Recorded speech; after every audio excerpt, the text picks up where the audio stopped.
Our dogs love to get outside, run, and play, which is fine about 8 months out of the year here in Las Vegas. But when those temperatures climb in late spring and summer, being outside can not only be extremely uncomfortable for our pets, it can be deadly.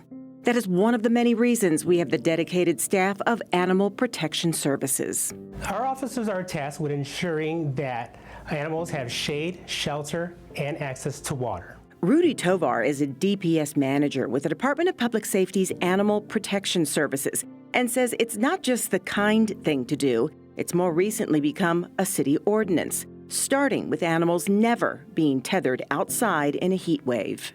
If the temperatures are expected to reach 105 degrees, residents are required to provide a mechanism that provides secondary cooling for the animal in order for the animal to avoid becoming overheated. Secondary cooling means along with shade and water, anything from a kiddie pool filled with cool water, swamp coolers, or misters.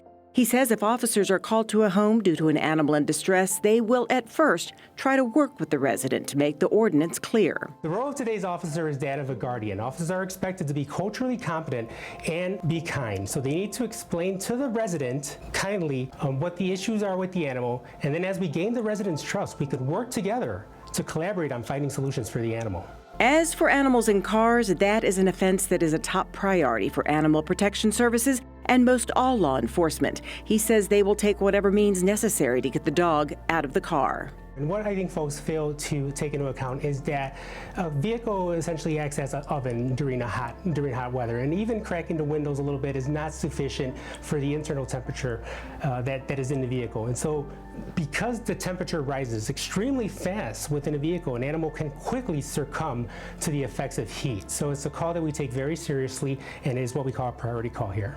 Finally, if you walk your dog for exercise, it's best to do it in the morning, as the pavement has had all night to cool off. Generally, you can just say if it's too hot for you to place your hand on the pavement for, let's say, 7 seconds or so, then it's definitely too hot for your animal.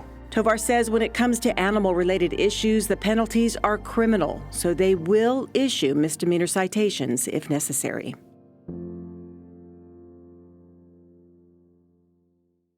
Nancy Byrne here. I hope you enjoyed that story. For more great stories about the city of Las Vegas, don't forget to click on that box.